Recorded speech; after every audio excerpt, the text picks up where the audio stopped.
అనవసరంగా అంతా పాడు చేశాడు, పిచ్చి నిర్ణయాలు తీసుకుని కొంప ముంచాడంటూ జగన్పై మండిపడుతున్నాడట. ఎవరో కాదు, మంత్రి జోగి రమేష్. అవును, మీరు విన్నది నిజమే. మంత్రి జోగి రమేష్ జగన్ కోసం ఏమైనా చేస్తాడంటారు కదా, మరి ఇదేంటి అని ఆశ్చర్యపోతున్నారా?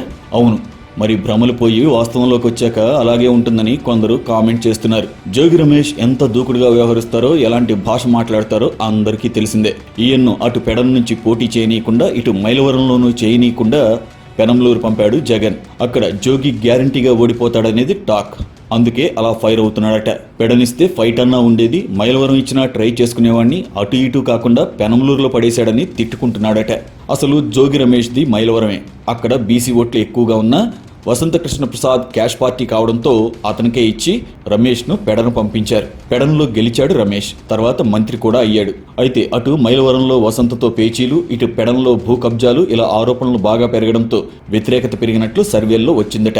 అందుకే జగన్ పెనంలూరులో పార్థసారథి హ్యాండ్ ఇవ్వడంతో మరో బీసీ జోగిని పంపితే లెక్క సరిపోద్దని అంచనా వేశాడట. కానీ విషయం అడ్డం తిరిగింది.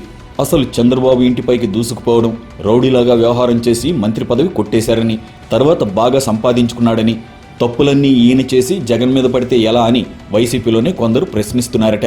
ఇప్పుడే ఇలా ఉంటే రేపు ఫలితాలు వచ్చాక ఎలా ఉంటుందో అని సోషల్ మీడియాలో సెటైర్లు పేలుతున్నాయి.